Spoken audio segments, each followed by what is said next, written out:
네, 시편 2편 말씀에 대해서 함께 나눠보려고 합니다.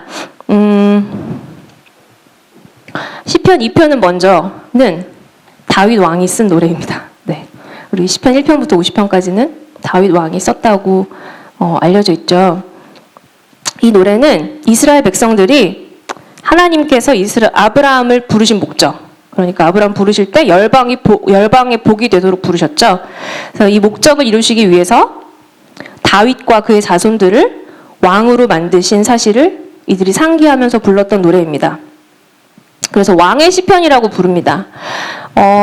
동시에 이스라엘 사람들이 하나님을 떠나서 수많은 이방의 신들을 숭배하고 우상 숭배할 때 그들이 그 이방 나라들한테 점령당했죠. 그들의 지배를 받을 때, 힘든 시절을 겪을 때 그들이 이 찬양을 부르며 하나님께서 다윗에게 하신 약속, 즉 그의 왕위가 영원할 것이다 라고 했던 그 약속을 기억하면서 위로를 삼았던 그런 시편이기도 합니다. 그런데 8절 이하에 보면 하나님이 말씀하시기를 그가 이방 나라를 유업으로 받고 그의 소유가 땅 끝까지 이르리라고 하심으로써 이 시편이 다윗의 자손으로 오실 메시아가 이루실 것이라는 예언을 담고 있음을 알 수 있습니다. 그리고 이 말씀은 아직도 온전히 이루어지지 않았습니다. 네, 예수님 다시 오실 때 온전히 이루어지겠죠. 예수 그리스도께서 우리에게 땅 끝까지 이르러 내 증인이 되라고 하시고 복음이 주님 명령대로 땅 끝까지 전파될 때 우리 예수님 다시 왕으로 오십니다. 그때 모든 나라가 그의 유업, 그의 소유가 될 것입니다. 아멘. 네. 그럼 이런 예언적 관점에서 볼 때 본문 1절에서 3절을 다시 한번 읽어보겠습니다. 어찌하여 이방 나라들이 분노하며 민족들이 헛된 일을 꾸미는가? 세상의 군왕들이 나서며 관원들이 서로 꾀하여 여호와와 그의 기름 부은 자를 대적하며 우리가 그들의 맨 것을 끊고 그들의 결박을 벗어버리자 하는도다. 지금 누구에게 이방 나라들이 분노하며 민족들이 헛된 일을 꾸민다는 얘기일까요? 네, 2절에 보면 그들이 여호와와 그의 기름 부음 받은 자를 대적한다고 합니다. 기름 부음 받은 자는 원래 이 컨텍스트에서는 왕이죠, 그렇죠? 네. 그런데 메시아라는 단어가 히브리어의 기름 부은 자, 기름 부음 받은 자에서 왔고 또 이 기름 부음 받은 자를 헬라어로 번역한 것이 바로 그리스도입니다.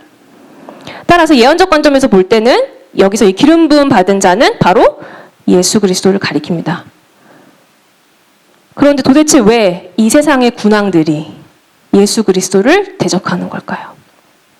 그들이 대적하면서 뭐라고 하냐? 우리가 그들의 맨 것을 끊자. 여호와와 그의 아들 그리스도가 맨 것을 끊자. 그리고 그들이 결박한 것이 그들의 결박을 벗어버리자 라고 말한다고 합니다. 여호와와 그리스도가 그들을 매고 결박한 것이 너무 싫어서 그것을 벗어버리자 라고 공모하고 있습니다. 믿는 자들이 영적인 이스라엘이고 믿지 않는 자들이 이방인이라면 믿지 않는 자들이 볼 때 자신들을 올가매고 결박하고 자기들의 자유를 빼앗는 것이 무엇일까요? 여러분, 세상에 나가서 복음을 전할 때 예수 그리스도가 당신의 구원자다.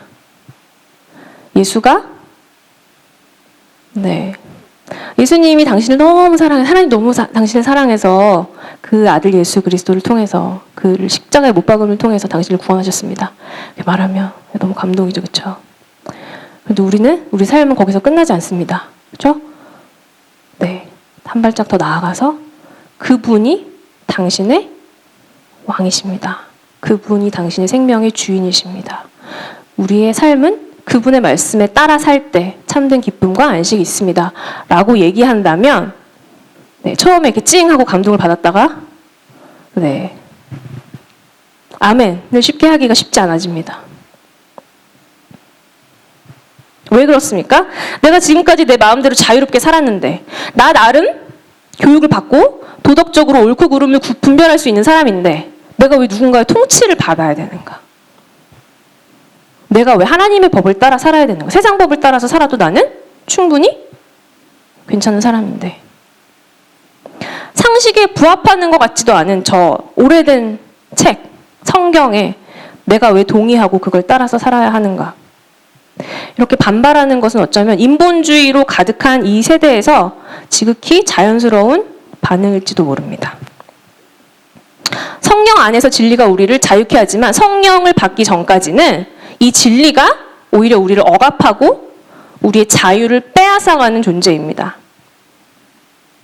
마찬가지로 세상의 군왕들, 즉 지도자들이죠. 오늘날의 정치, 경제, 사회, 문화 이곳에서 사람들을 리드하고 있는 지도자들은 진리의 말씀이 그들을 메고 결박한다고 말합니다. 그래서 그냥 그 말씀을 거부하는 정도가 아니라 그 말씀이 너무 싫어요. 너무 싫어서 그것을 분노하면서 끊어버리자라고 목소리를 모으고 있습니다. 그 결과가 무엇입니까, 여러분? 여러분 세상에 나가보시면 그 결과가 너무 자명합니다. 관용이라는 이름으로 누군가가 절대적인 진리가 있다라고 외치면 그 관용이라는 이름으로 그들의 목소리를 철저히 음소거시킵니다. 여러분 TV를 틀어보세요. 누군가가 내 말만 맞아. 그러면 그 자리에서 아웃입니다. 내 말도 맞고 네 말도 맞아. 이렇게 말하지 않으면 편견이 심하고 포용력이 전혀 없는 그런 편협한 사람으로 평가됩니다. 가장 기본적으로 사랑이라는 것을 정의할 때도 마찬가지입니다. 여러분, 부모가 자식을 위해서 모든 것을 내어주는 사랑 맞습니까? 네. 부모가 내 거 먼저 챙기고, 자식 건 남는 거 주고, 이런 부모님들 안 계시잖아요. 그쵸? 네. 저도 애를 낳아보니까 그렇게 되더라고요. 네. 저는 안 그럴 줄 알았거든요. 그렇게 되더라고요. 그게 우리 본능이잖아요. 그쵸? 네. 하나님이 우리에게 주신 본능입니다, 여러분. 동의하십니까? 네. 부부가 가정을 지키기 위해서 서로 희생하시죠. 네. 서로 희생합니까? 안 합니까? 서로 희생합니다, 여러분. 저도 희생합니다. 네. 가정을 지키기 위해서 희생합니다. 이것도 뭐예요? 하나님 우리에게 주신 본능입니다. 하나님이 우리에게 이런 관계들을 통해서 사랑을 가르치시는 겁니다. 친구를 위해서 목숨을 내어주는 거. 얼마나 위대하고 아름다운 일입니까? 성경에 뭐라고 말합니까? 사람이 친구를 위하여 목숨을 내어주는 것보다 더 큰 사랑이 없다. 이렇게 말하잖아요. 이게 성경이 말하고 있는 사랑입니다. 그런데 저를 포함해서 많은 젊은이들이 젊은가요? 네. 어릴 때부터 뭐라고 교육받나요? 너 자신을 사랑해라. 너 자신을 사랑해야 다른 사람을 사랑할 줄 안다. 여러분 교회에서도 지금 이렇게 설교하지 않나요? 너 자신을 먼저 사랑해야 돼. 그래야 다른 사람 사랑할 수 있어. 공교육을 통해서, 미디어를 통해서, 사회생활을 통해서 그렇게 교육을 받아왔습니다. 다수를 위해서 소수가 희생하는 것은 더 이상 옳지 않습니다, 여러분. 우리 모두는 다 각자 특별한 존재고 있는 그대로 존중받고 사랑받을 자격이 있습니다. 여러분 너무나 아름다운 얘기처럼 들리지만 그 핵심을 간파하셔야 됩니다. 하나님이 우리 모두를 독특하게 창조하셨고 우리 개인을 아름답다고 부르시고 너무나 사랑하십니다. 그 외아들 예수 그리스도를 내어주시기까지 하나님 우리를 사랑하십니다. 그런데 이 하나님의 사랑을 떠나서는 우리가 우리 자신을 사랑한다. 철저하게 타락한 인본주의입니다. 성경은 뭐라고 말합니까? 사랑은 단지 어떤 개념이나 감정이 아니라 바로 하나님의 아들 예수 그리스도입니다. 하나님이 사랑이십니다. 그리고 그 사랑이 예수님을 통해서 온전히 우리에게 보여진 것입니다. 예수 그리스도, 복음을 떠나서는 우리가 참된 사랑을 결코 알 수도 없고 할 수도 없습니다. 2015년 6월, 지금으로부터 8년 전입니다. 미국 대법원에서 이 사랑의 정의를 뒤집었습니다. 동성 간의 결혼을 전국적으로 합법화했습니다. 이때 외쳤던 구호가 뭔지 아세요, 여러분? 영어로 Love wins입니다. 사랑이 승리한다. 이때 이 동성 간의 결혼을 지지하는 자들이 외쳤던 구호예요, 이게. 이게 무슨 말입니까? 너희 기독교인들은 너무 편협해. 너희들이 말하는 사랑 너무 좁아. 너네는 다른 신은 미워하고 여호와만 사랑하라고 하잖아? 사랑도 마찬가지야. 인간 간의 사랑도. 모든 사랑을 다 인정해야지. 왜 이성 간의 사랑만 인정해? 그렇게 고리타분하고 편협한 건 더 이상 사랑이 아니다. 이렇게 세상에 하나님의 정의, 하나님이 내리신 사랑의 정의를 철저하게 거부하고 우리가 내린 사랑의 정의가 훨씬 우월하다. 모든 것을 포용하는 사랑이잖아? 이 사랑이 뭐 한 거다? 이긴 거다. 라고 주창합니다. 어떻게 이런 일이 가능해졌습니까? 여러분, 미국이라는 나라가 어떻게 세워졌는지 아시잖아요. 그렇죠? 네. 그런데 미국보다 훨씬 이전에 복음을 받았던 유럽에서는 이미 오래전에 합법화되었습니다. 여러분, 종교개혁의 나라 네덜란드. 그러니까 최초로 2001년에 이미 동성 간의 결혼을 합법화했습니다. 그 다음 벨기에 2003년, 스페인 2005년. 복음이 일찍이 전파되었던 많은 나라들이 이미 오래전에 동성 간의 결혼을 합법화했습니다. 미국은 그나마 그 국가의 근간이 성경이잖아요. 그만큼 좀 더 오랫동안 보호를 받은 거라고 볼 수 있겠습니다. 그러면 이 유럽을 통해서 그리고 미국을 통해서 복음이 받아들여진 우리나라는 어떻습니까?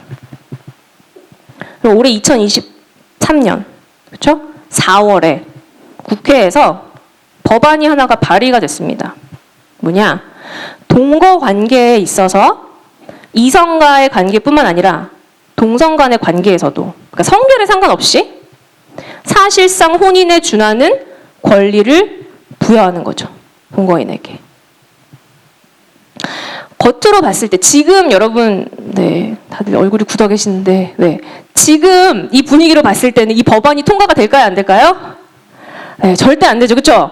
네, 절대 안 됩니다. 2021년 5월에 한국 갤럽에서 조사를 했습니다. 누가 찬성하고 누가 반대하냐? 찬성 비율이 38%. 네, 안심이 좀 되죠. 반대가 52%입니다. 나머지는 뭐예요? 모르겠습니다. 네. 나한테 피해가 안 오면 상관없잖아요. 그렇죠? 그런데 2022년, 1년 뒤에 다시 조사를 했더니 동성 결혼이 40% 찬성, 반대가 51%예요. 그러니까 2% 오른 거예요, 찬성이. 별로 변한 게 없네요. 그렇죠? 여전히 반대가 많습니다. 네. 근데 충격적인 사실이 있습니다. 그게 뭐냐? 나이를 보니까요. 나이별로 그 결과를 분석해 보니까 18세에서 29세까지는 찬성 비율이 훨씬 높습니다. 64%예요. 30대 찬성 비율이 53%입니다. 여러분, 이들이 여론의 대다수를 형성하는 때가 오면 그 법안은 충분히 통과될 수 있습니다. 맞나요? 해외여행이 보편화되면서 얼마나 많은 젊은이들이 유럽에 나가고 미국에 여행을 가고, 그렇죠? 뭐 호주, 뉴질랜드 여행을 합니다. 그리고 그 여행을 통해서 많은 외국인 친구들을 사귀입니다. 근데 또 사실 여행을 가지 않아도 돼요. 어떻게 요즘에는 인터넷으로 네, 세계 곳곳의 모든 일들을 다 알 수 있습니다. 그리고 친구를 사귈 수 있습니다. 헐리우드의 어떤 배우가 동성 결혼을 합법화를 지지하고 그들이 결혼하고 자녀를 입양하고 그런 삶을 사는 것을 미화하는 발언을 하는 게 SNS에 전 세계에 동시에 올라옵니다. 여러분, 이것은 부모가 혹은 교사가 학교에서 가르치는 것보다 훨씬 더 큰 영향력을 갖습니다. 그들에게. 여러분, 찬성을 한 64%의 현재 18세에서 29세가 정치계, 법조계 등에서 더 큰 목소리를 내는 날이 온다면 우리나라도 시편 2편에서 말씀하고 계시는 예수 그리스도에게 대적하는 열방 중에 한 나라가 되는 겁니다. 어쩌면 이미 많은 면에서 그렇다고 볼 수 있습니다. 2019년에 헌법재판소에서 형법에 있는 낙퇴죄라는 조항에 대해서 헌법 불합치 결정을 내렸습니다. 이게 무슨 말인가요? 낙퇴는 헌법에서 볼 때 더 이상 죄가 아니다. 그리고 이제 우리나라의 국회가 이 낙퇴죄에 대해서 구체적인 조항을 개정을 해야 되는데 못했어요. 못한 채로 국회 기한이 만기가 됐어요. 그러면서 2021년 1월 1일부터 임신 중절이라는 거, 낙태라는 게 기간이나 이유 등의 제한이 없이 전면 합법화되었습니다. 다시 한번 말씀드립니다. 기간이나 이유의 제한이 없습니다.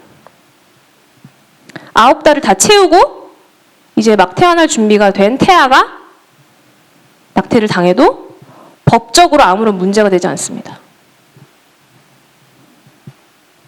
낙태가 살인입니까? 아닙니까?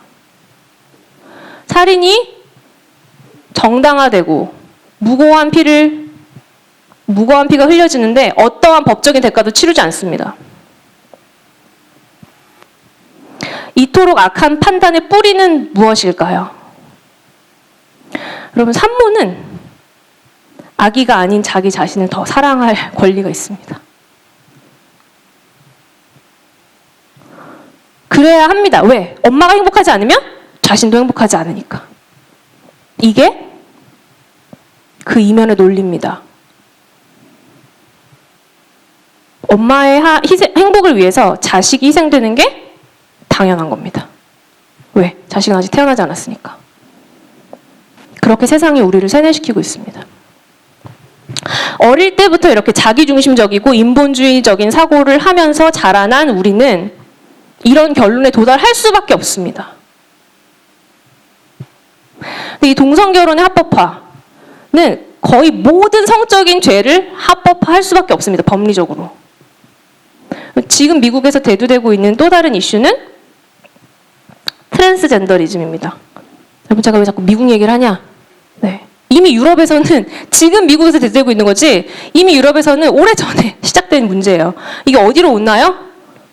우리나라로 옵니다.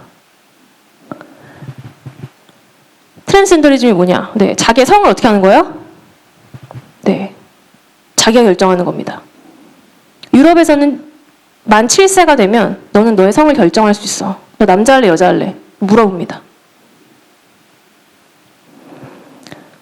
이 트랜스젠더리즘이 왜 이슈가 됐냐? 이게 여러분, 남한테 아무 피해가 안 가면 어떤다고요? 나한테 아무 피해가 안 오면? 네, 신경 안 쓴다니까요? 법으로 정하든지 말든지 나랑 무슨 상관이야. 근데 이게 무슨 영향을 주냐? 여러분, 스포츠, 우리 이미정 자매님 스포츠 나가시는데 남자에서 여자가 된 수술을 한 사람이 어떻게 해요? 여자 종목에 나가는 거예요. 그리고 어떻게 해요? 네, 금메달을 땁니다. 당당하게. 네. 여성 선수들이 옷을 갈아입는 라커룸에 당당하게 들어갑니다.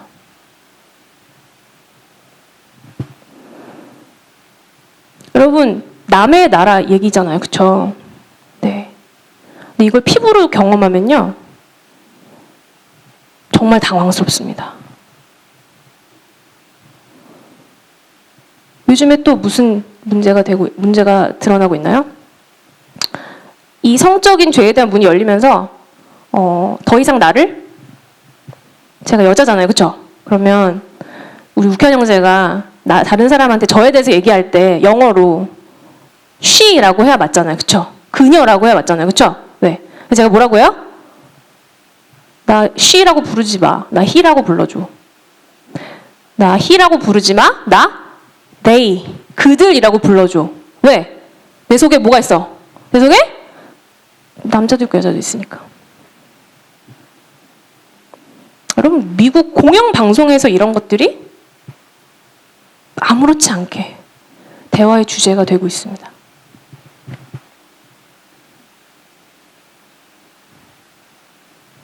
이렇게 세상의 군왕들이 법과 교육, 다양한 매개를 통해서 여호와와 그의 기름 부음 받은 자, 진리를 대적하고 있습니다. 하나님이 내리신 사랑의 정의, 하나님이 내리신 가정의 정의, 하나님이 내리신 성의 정의, 하나님이 내리신 인간의 정의, 이 모든 것에 대적하고 있습니다. 여기에 대해서 하나님이 어떻게 반응하고 계신가요? 4절을 읽겠습니다. 하늘에 계신 이가 웃으시며 주께서 그들을 비웃으시리로다. 그때 분을 바라며 진노하사 그들을 놀라게 하여 이르시기를. 하늘에서 여호와 하나님이 이 모습을 보시고 어떻게 하신다고요? 웃으십니다. 세상의 군왕들이 이토록 오만한 자세로 진리가 어딨어? 옳고 그름의 기준이 왜 성경이 돼야 돼? 모든 것이 가하고 모든 것이 무해하다. 라고 하나님 앞에 주먹을 휘두를 때 그들이 권력과 지위를 이용해서 악을 선이라고 법으로 제정할 때 하나님의 반응이 뭔가요? 비웃음입니다. 네. 여러분, 하나님이 비웃으신다는 얘기 들어본 적 있으세요? 시편 37편에도 10편 59편에도 하나님이 비웃으신다는 얘기가 나옵니다. 하나님이 누구를 향해서 비웃으시냐? 똑같아요. 열방의 왕들을 향해서 비웃으십니다. 특히 59편에는 그러나 주께서 그를 비웃으시리니 그의 날이 다가옴을 보심이로다. 여호와의 비웃음이 그들의 끝이 멸망임을 이미 아시기 때문에 웃으시는 겁니다. 여러분, 스바냐 3장에 보면 하나님이 우리를 볼 때 어떻게 하신다 그랬죠? 그 백성을 향하여 기쁨을 이기지 못하시며 크게 노래를 부르신다고 말씀하십니다. 하나님 웃음소리가 들리세요? 여러분을 향한? 네, 이 웃음은 어떤 웃음입니까? 네, 아마 제가 진이를 바라보는 웃음이겠죠, 그렇죠? 네, 여러분이 여러분의 자녀를 바라볼 때 짓는 그 미소겠죠. 이것과는 전혀 반대되는 웃음입니다. 악인에 대한 하나님의 웃음입니다. 악인이 뭐죠, 여러분? 바람에 나는 겨와하다. 하나님이 불면 어떻게 해요? 바람에 날아가 버립니다. 그런 악인들의 멸망을 아시는 그분의 거룩한 비웃음입니다. 분을 바라시며 진노하사 그들을 놀라게 하신다고 합니다. 여러분, 여호와의 이 진노, 분내심은 많은 크리스천에게도 걸림돌이 되어 왔습니다. 심지어 크리스천들이 어떻게 얘기해요? 긍휼의 하나님, 사랑의 하나님, 은혜의 하나님은 너무 좋아. 그런데 진노하시는 하나님, 거룩한 하나님, 부담스럽습니다. 계시록에 예언된 말세의 모습들 중에서 그리스도께서 악인들을 심판하시고 벌하시는 모습에 대해서 사람들은 거부감을 느낍니다. 사랑의 하나님인데, 용서하시는 하나님인데. 그러나 우리가 분명히 기억해야 할 것은 하나님은 결코 악인들의 죽음을 기뻐하지 않으신다는 사실입니다. 하나님은 누구의 멸망도 기뻐하지 않으십니다. 에스겔서 18장에 보면 내가 어찌 악인이 죽는 것을 조금인들 기뻐하랴. 그가 돌이켜 그 길에서 떠나 사는 것을 어찌 기뻐하지 아니하겠느냐. 하나님 아무리 극악한 자라도 그 길에서 떠나 하나님께 돌아오시기를 원하십니다. 거기에 대해서 더해서 33장에 이스라엘 족속아 돌이키고 돌이키라. 너희 악한 길에서 떠나라. 어찌 죽고자 하느냐. 이스라엘에게 애원하십니다. 돌이키고 돌이켜라. 왜? 난 너네가 멸망하는 거 원치 않아. 근데 이처럼 누구의 죽음도 기뻐하지 않으시는 하나님께서 왜 진노하고 심판하실까요? 그것은 바로 그분의 사랑 때문입니다. 역설적이겠지만 하나님은 우리를 온전히 사랑하시기 때문에 진노하십니다. 마이크 비클 목사님이 이렇게 말씀하셨습니다. 하나님은 우리를 향한 그분의 사랑이 방해받기를 원치 않으신다. 그 사랑이 온 땅을 가득 채우기를 원하신다. 그래서 그분의 사랑의 대상인 그 백성이 그 사랑을 전적으로 있는 그대로 다 흡수하기를 원하신다. 하나님의 거룩한 분노는 이 사랑이 전가되는 것을 방해하는 것들에 대한 분노입니다. 이 분노가 정당합니까? 정당합니다. 왜요? 하나님이 우리와의 사랑의 관계를 회복하시기 위해서 값을 치르셨으니까요. 자기 하나밖에 없는 아들을 십자가에 내어주셨습니다. 그런데 말도 안 되는 그 희생을 통해서 사랑의 관계를 다시 회복해야 되는데 그것들을 방해하는 것들이 있습니다. 정당한 분노 아닙니까? 6절입니다. 내가 나의 왕을 내 거룩한 산 시온에 세웠다 하시리로다. 여호와께서 시선을 어디로 돌리고 계세요? 네, 악인들에게서 그들을 비웃으시다가 이제 그의 아들 예수 그리스도께로 돌리십니다. 예수 그리스도를 어디에 세우셨다고요? 시온산에 세우셨도다. 시온산이 어디죠? 네, 예루살렘입니다. 예루살렘으로 예수님 다시 오십니다. 아멘? 어떻게 오십니까? 왕의 모습으로 오십니다. 하나님은 이제 기름 부음 받은 자라는 호칭에서 이제 예수님 뭐라고 부르세요? 왕이라고 부르십니다. 내 왕을 거룩한 산 시온에 세웠다. 그러면서 7절 이하에서 예수님이 아버지께서 그에게 하신 말을 우리에게 전하십니다. 7절 읽겠습니다. 내가 여호와의 명령을 전하노라. 여호와께서 내게 이르시되 너는 내 아들이라. 오늘 내가 너를 낳았도다. 내게 구하라. 내가 이방 나라를 내 유업으로 주리니 내 소유가 땅 끝까지 이르리로다. 내가 철장으로 그들을 깨뜨리며 질그릇같이 부수리라 하시도다. 여기서 하나님의 감정은 열방에 대한 진노에서 그 아들에 대한 사랑으로 전환됩니다. 그리고 그 아들 예수 그리스도에게 뭘 명령하십니까? 뭘 명령하세요, 여러분? 네, 중보를 명령하십니다. 이게 중보기도입니다, 여러분. 중보기도가 뭐예요?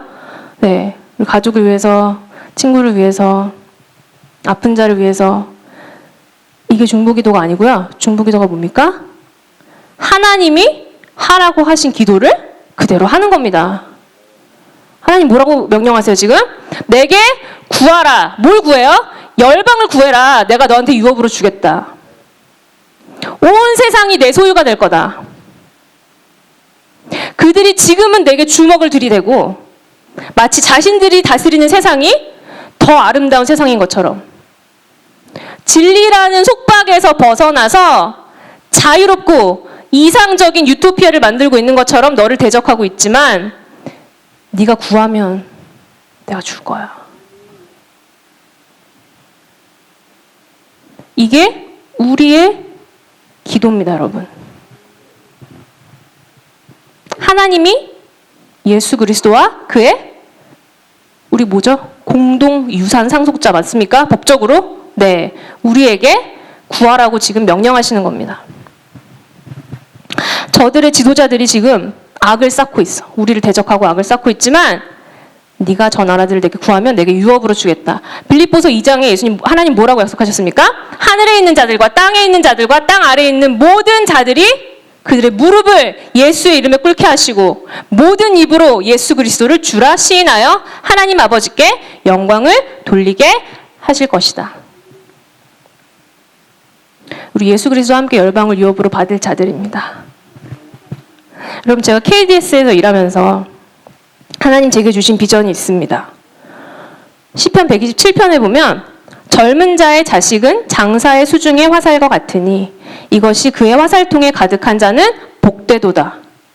그들이 성문에서 그들의 원수와 담판할 때 수치를 당하지 아니하리로다. 이렇게 말씀하셨습니다. 하나님은 제게 우리 자녀들이, 우리 학생들이 영적 전쟁에서 사용될 화살이라고 말씀하셨습니다. 이들을 열방을 향해서 쏴라. 한 학생이 한 나라를 책임질 거다.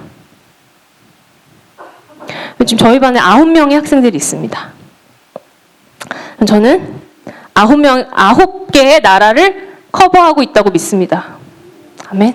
네, 저희 학교에 약 20명의 학생들이 있습니다. 우리가 20개의 나라를 커버하고 있는 거 맞습니까? 여러분, 저는 초기에 학교에서 일할 때 우리 아이들이 이제 미국으로 유학을 가잖아요.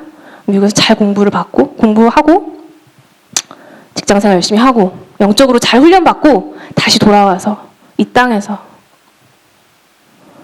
하나님께로 이 세대를 이끄는 자들이 되기를 바랬습니다. 하나님은 제게 열방을 말씀하셨습니다. 그런데 이 말씀이 제게 아멘으로 받아들여지기가 참 어려웠습니다. 왜냐? 제 자신을 보니까 어렵더라고요. 제가 미국에서 공부를 끝내고 홍콩으로 건너가서 직장 생활을 하면서 겪었던 일들을 잠시 나누려고 합니다. 네, 실패의 이야기를 나누려고 합니다. 홍콩은 미국이나 한국, 여타 다른 나라들과는 많이 다른 환경입니다. 어떤 점에서 그러냐? 세계 금융의 허브다 보니까 정말 세계 각국의 모든 나라 사람들이 와서 살고 있습니다. 전체 인구 중에 거의 10분의 1이 외국인이에요. 특히 도심에는 더 많겠죠.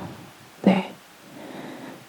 그들 중 대부분은 영어가 모국어이거나 아니면 제1 외국어.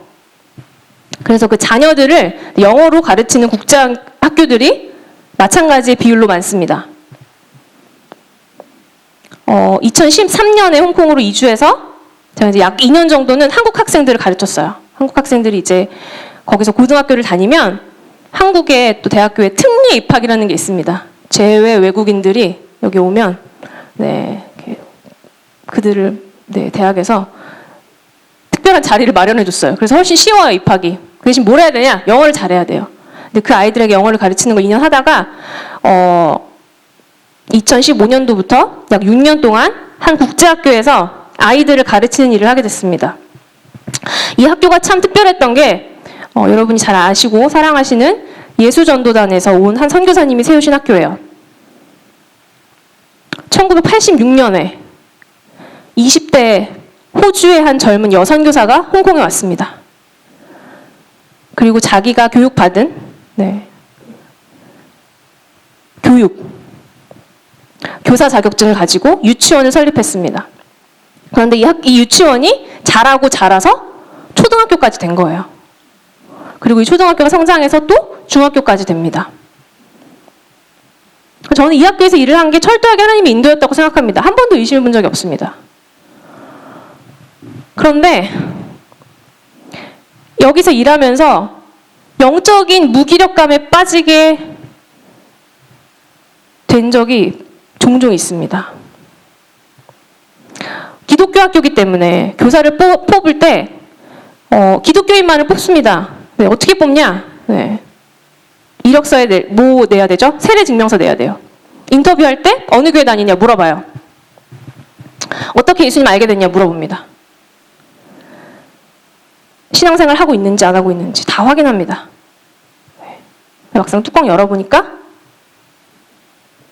너무 많은 동료들이 성경적인 삶을 살고 있지 않습니다. 여러분, 커리큘럼에 보면 성경 수업이 있어요. 네, 일주일에 한 번씩 성경을 가르치게 돼 있어요. 담임교사가 직접 가르쳐야 되는데 진리를 외면하는 교사들이 거의 절반에 달하다 보니까 아이들이 성경 말씀을 듣고 동화처럼 듣는 겁니다. 아, 그런 일 있었구나. 제가 이제 교사 자격증을 따기 위해서 이제 실습을 할 때 저를 가르쳐 주던 멘토가 있었어요. 아일랜드 출신의 카톨릭 신자였는데 나중에 이제 알고 보니까 남자친구가 동거를 하고 있었고 제가 한국에 와서 듣기로는 아이까지 낳아서 살고 있다고 합니다. 아직도 결혼식 올리지 않았습니다. 비일비재합니다. 여러분, 저는 처음에 자기 남자친구 혹은 남편을 소개할 때 남자친구나 남편이라는 표현을 쓰지 않고 파트너라고 부르는 거예요. 여러분, 파트너가 뭐죠? 파트너, 직장 동료 파트너라고 부르시죠, 그죠? 네. 프로젝트 같이 하는 사람 파트너라고 부르시죠? 네. 이 파트너라는 말이 무슨 말이냐? 같이 같이 사는 사람이에요, 그냥. 결혼하지 않았지만 사실혼 관계인 사람들. 또 저희 학교에 엄마만 둘인 아이들이 있었어요. 다시 말하면 레즈비언 커플이 정자은행에서 정자를 구입합니다. 그리고 시험관 아기를 만듭니다. 그리고 태어난 형제예요, 형제. 네, 2살 더 어린 형제. 놀랍게도 그 부모가, 부모 아니죠. 엄마들이 이 아이들을 우리 학교에 보낸 이유가 뭐냐. 우리 학교 교사들이 아이들을 정말 사랑으로 헌신하며 대하기 때문에 애들을 정죄하거나 차별하지 않을 거라고 믿었기 때문이래요. 여러분, 이게 칭찬입니까? 욕입니까? 칭찬입니까? 욕입니까?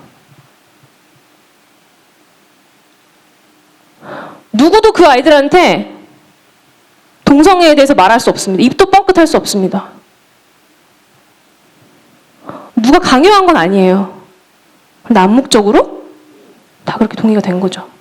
왜? 아이들에게 상처 줄 수 없으니까.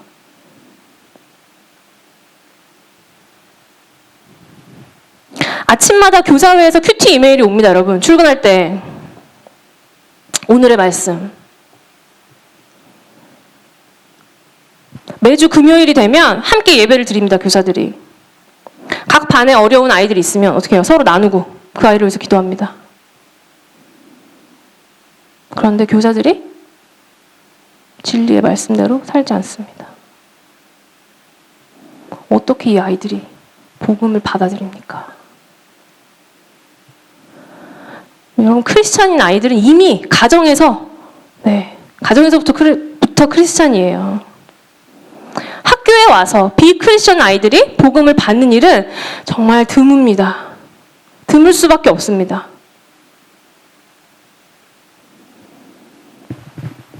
이런 환경 가운데서 저를 무기력하게 만든 건 바로 제 자신이었어요. 자기가 믿고 있다고 주장하고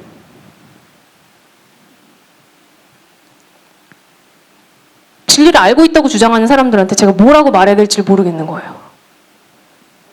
기준이 뭔지는 제가 아는데 생각하는 거죠. 아, 쟤네도 기준이 뭔지 알지 않을까? 모르는 건가? 마음 맞는 크리스천 친구들하고 얘기를 터놓고 해보니까 다 똑같은 고민이에요. 우리가 여기서 뭘 어떻게 해야 되는 거냐. 아까 말씀드린 것처럼 이제 국제학교다 보니까 다 외국인이에요. 90%가 서양인이죠. 그러니까 서양 사람들 정말 개인주의적이고 사생활에 대해서 누가 왈가왈부하는 걸 극도로 싫어합니다. 근데 어떻게 해야 될지 모르겠는 거예요. 그리고 어떻게 해요? 포기하는 거죠. 뭘 포기했는지도 모르겠습니다. 그냥 포기한 거예요. 그럼 제 말이 이해가 가시나요? 저는 제 학생들, 제 자녀를 볼 때 절박해집니다. 왜? 내가 그걸 경험했기 때문에. 여러분, 미국으로 유학 아이들 보낼 때 기뻐하시죠? 저도 기쁩니다. 그런데 두렵습니다.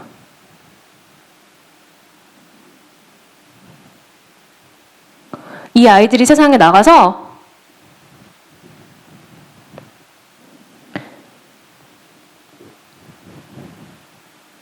그리스도를 대적하는 지도자들, 문화, 심지어 법 앞에 서야 됩니다.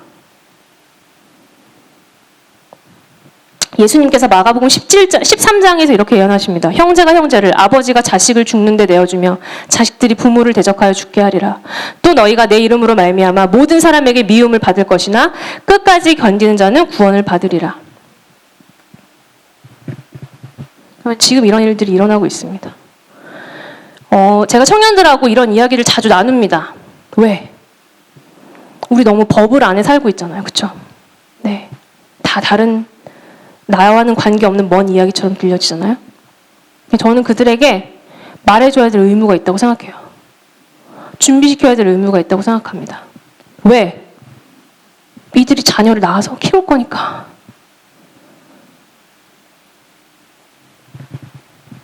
기독교인에 대한 박해, 많은 케이스들이 있습니다. 여러분, 미국에서 동성 결혼 커플에게 웨딩 케이크를 팔지 않는 이유로 벌금을 물고 가게 문을 닫은 빵가게 주인들이 있습니다.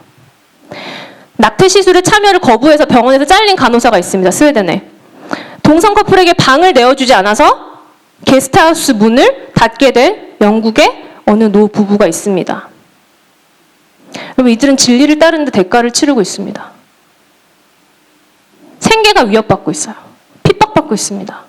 물론 이들의 핍박이 북한이나 중국이나 예멘이나 이런 데서 일어나고 있는 핍박과는 차원이 다르겠죠. 하지만 대가를 치르고 있습니다. 이틀 전에 제가 접한 소식이 있습니다. 국내 신문에서는 다뤄지지 않은 소식이라서 나눠봅니다. 네, 2011년에서 2015년까지 핀란드에서 내무부 장관을 지낸 파이비 라사넨이라는 여자 박사가 있어요. 이분이 동성애자들에 대한 혐오 발언으로 주 당국으로부터 고발을 당했어요. 동성애자들이 아니라 누구로부터요? 나라로부터 고발을 당했어요. 나라로부터. 아직 판결이 남아 있습니다. 2019년에 무슨 일이 있었냐? 핀란드에서 퀴어 페스티벌, 즉 동성애자들이 거리 행진을 하는데 여기에 대해서 핀란드의 루터교 목사님, 담당 목사님이 지지를 표명했습니다. 지금 교회가 뭐 한 겁니까? 그러니까 이 라사넨 박사가 뭐 한 거예요? 페이스북과 인스타그램에다가 교회가 이런 지지를 하는 것이 성경의 가르침과 일치하는가라고 반문했습니다. 그러면서 로마서 1장에 하나님께서 그들을 부끄러운 욕심에 내어버려 두셨으니 곧 그들의 여자들도 순리대로 쓸 것을 바꾸어 영리로 쓰며 그와 같이 남자들도 순리대로 여자 쓰기를 버리고 서로 향하여 음욕이 불릴 듯하며 남자와 남자가 더불어 부끄러운 일을 행하여 그들의 그릇 때문에 상당한 보응을 그들 자신이 받았느니라 라는 말씀이 담긴 사진을 한 장 올렸어요. 이게 답니다. 이것 때문에 라사넨 박사가 그때 당시 나이가 62세였어요. 경찰에게 13시간 동안 조사를 받습니다. 다행히 당시에는 배심원들의 만장일치로 무죄 판결을 받았습니다. 19년에. 그런데 4년 뒤 2023년에 검찰이 항소합니다. 검찰이 항소해서 다시 재판을 받게 됐어요. 법원에 라사넨 박사가 이제 기자들이 기다리고 있는데 한 손에 성경을 들고 들어옵니다. 지금 64세. 할머니입니다, 여러분. 그러면서 말합니다. 나는 언론의 자유, 즉 말할 자유, 그리고 종교의 자유를 변호하게 된 것을 영광스럽게 생각합니다. 나는 내가 오늘 그 어떤 집단의 사람들도 불쾌하게 만들 의도가 없었다는 것을 분명하게 말하고 싶습니다. 그러나 이것은 누군가의 기분을 상하게 하는 일을 넘어서 사람들에게 영생을 얻게 하는 일에 대한 것입니다. 라고 말했습니다. 여기에 대해서 검사가 그녀의 발언이 동성애자들의 평등과 인권에 대한 침해다. 그녀가 가지고 있는 언론과 종교의 자유가 그들의 다른 사람들의 권리를 침해하는 거라면 자유의 한계를 넘어선 거다. 주장을 굽히지 않고 있습니다.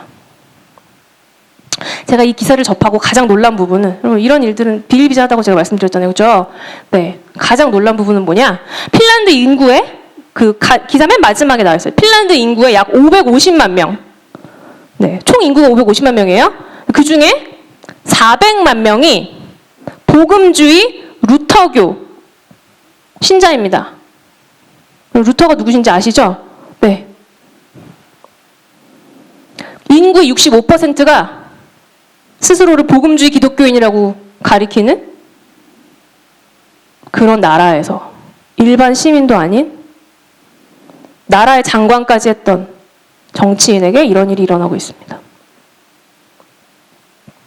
아까 말씀드린 것처럼 무슬림 국가나 뭐 북한 같은 나라에서 일어나고 있는 박해에 비하면 아무것도 아니겠지만 여러분한테 여러분에게 지금 이런 일이 일어나면 아무것도 아닌 건가요? 이런 핍박은 더 심각해질 겁니다. 왜? 대환란 아직 안 왔습니다, 여러분. 여러분 지금 7년 대환란 중에 우리가 있나요? 아니잖아요. 지난번에 세븐 마운틴 24시간 예배를 저희 교회에서 했습니다. 그때 어떤 사역자분께서 이렇게 말씀하셨어요. 현재 우리나라 대학생들 중에서 통계에 따르면 기독교인이 10%래요, 약. 그런데 이분이 실제로 캠퍼스 사역을 해보니까 실상은 5%도 안 되는 것 같더라. 그렇다면 95%의 믿지 않는 자들이 이끌고 지배하고 있는 그들의 문화 속에서 5% 우리 기독교 청년들이 어떤 목소리를 낼 수 있겠습니까? 우리는 어떻게 해야 됩니까? 흑암이 만민을 덮고 있습니다. 우리의 모습을 보십시오, 여러분. 소망이 있습니까? 저는 제 자신을 보니까 소망이 없습니다. 제가 6년 동안 그 국제학교에서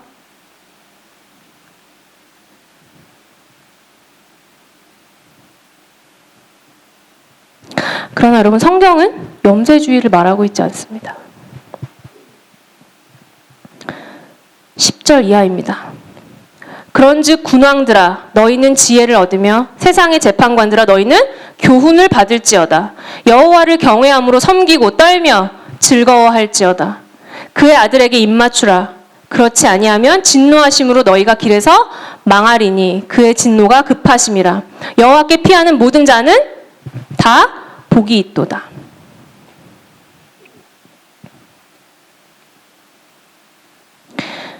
세상의 군왕들에게 말합니다. 너희는 지혜를 얻으며 세상의 재판관들아 너희는 교훈을 받을지어다. 여기서 말하는 지혜와 교훈이 뭡니까? 그 다음에 나오는 말씀들이죠. 그렇죠? 그의 아들에게 입맞추라.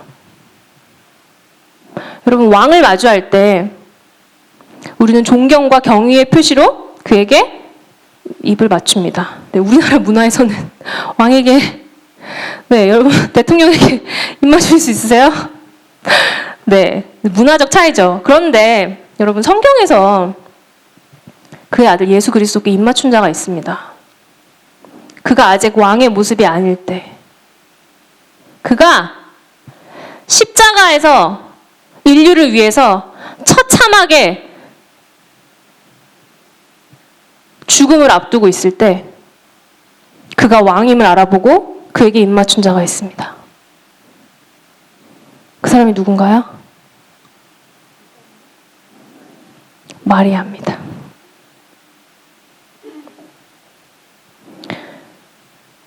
막달라 마리아가 그리스도 발에 향유를 붓고 그 발에 입을 맞췄습니다. 누가복음 7장은 그 여자를 이름도 얘기하지 않고요. 죄를 지은 한 여자라고 부릅니다. 그런데 예수님께서 이 여자를 두고 이렇게 말씀하십니다. 제자들에게 너는 내게 입 맞추지 않았으나 그는 내가 들어올 때로부터 내 발에 입 맞추기를 그치지 아니하였으며 자기 죽음을 통해서 우리 모두를 구속하실 그리스도를 보고 자기가 가진 모든 것을 깨트려서 경배하고 그 발에 입을 맞추는 것이 바로 세상의 군왕들이 배워야 될 지혜입니다. 그리고 교훈입니다. 이게 무슨 말이냐? 여러분 단순히 진리를 외치는 것만으로는 이 지혜와 교훈이 전수되지 않습니다.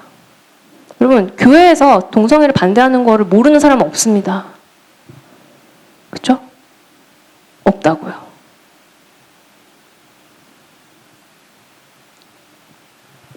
우리가 이 삶을 살아야 됩니다. 여러분과 제가 그리스도인들이 먼저 그리스도에게 입 맞춰야 됩니다. 우리가 먼저 예배의 삶을 살아야 그 지혜가 전수됩니다. 우리가 먼저 그 발에 입 맞춰야 됩니다.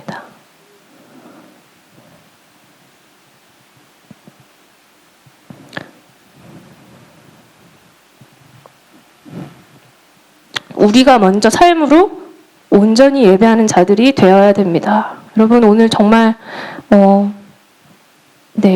예배 시간을 찬양하는 시간을 가졌는데요. 여러분 이게 우리의 삶의 고백이 되어야 됩니다. 그래야 세상에 소망이 생깁니다. 어두운 가운데 그래야 빛이 들어갑니다. 하나님 세상의 군왕과 재판관들에게 지혜를 전하며 그들에게 교훈을 줄 사람들을 세워주십시오.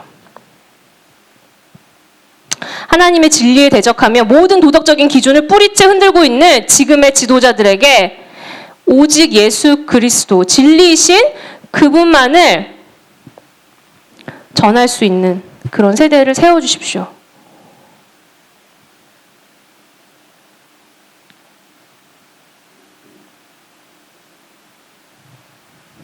교회가 이런 예배의 삶을 살지 못하면, 우리가 이 지혜를 먼저 가지지 못하면 세상에 소망이 없습니다.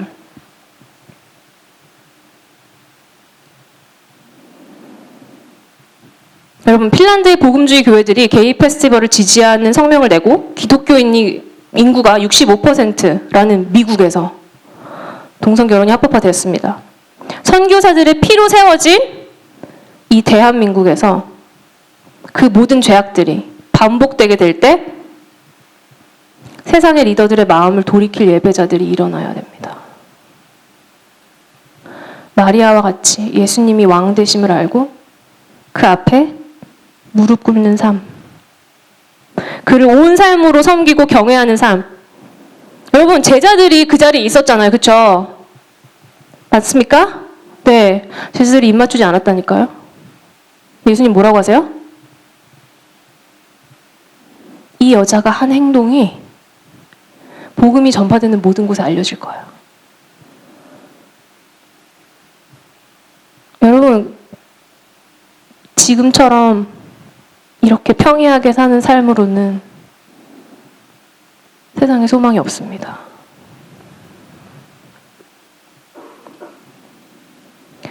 제자들이 이 여자 보고 뭐라 그랬어요? 미쳤다 그랬어요. 미쳤어? 이거 가지고 차라리 가서 뭐해? 가난한 사람 도와줘. 얼마나 논리적입니까? 그 논리 가지고는 우리가 세상을 못 바꿉니다. 말도 안 되게 헌신된 삶이 아니면, 미친 사랑이 아니면 세상 리더들에게 나눠줄 지혜가 없습니다. 지금 예수님 뭐라고 하셨어요? 세상 지도자들에게 지혜를 받아라 그랬는데 지혜를 줘야 되는 우리가 지혜가 없습니다. 예배하지 않고 있습니다. 주일날 와서 예배하고 끝입니다.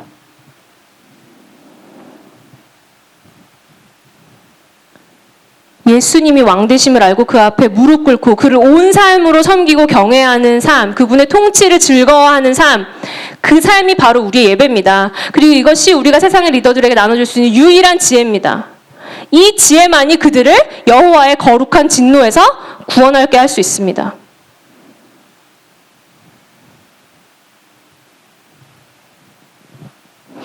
그리고 이처럼 영과 진리로 예배하는 자들이 열방을 향해 뻗어나갈 때, 그곳에서 그의 아들에게 입맞추며 경배할 때 세상이 그 지혜를 본받아 진리이신 하나님을 보게 될 겁니다. 철저하게 인간 중심적인 시선에서 눈을 들어서 하나님을 보게 될 겁니다. 여러분, 이건 예언이기 때문에 이렇게 될 겁니다. 그렇죠? 네. 우리가 그 예언의 일부가 되느냐 되지 않느냐는 우리의 선택입니다. 하나님은 그런 세대를 세우고 계십니다. 그렇게 예배하는 세대를 세우고 계세요. 그런데 우리가 그 세대의 일부가 되느냐 되지 않느냐는 철저하게 우리의 선택입니다. 하나님 우리를 너무 사랑하시기 때문에 우리를 억지로 이끌고 가서 그 무리에 세워 넣지 않습니다. 하나님 우리의 자유의지를 100% 존중하십니다. 그게 하나님 사랑입니다. 우리의 선택입니다. 세상이 우리를 편협하다고 조롱하고 갑갑하다고 벗어던지려고 했던 그 진리가 예수 그리스도가 여호와의 진노를 피할 수 있는 유일한 길임을 세상이 발견하게 되기를, 그리고 우리의 예배가, 우리의 삶이 거기에 쓰임받기를 간절히 바라봅니다. 네, 함께 기도하고 마치겠습니다.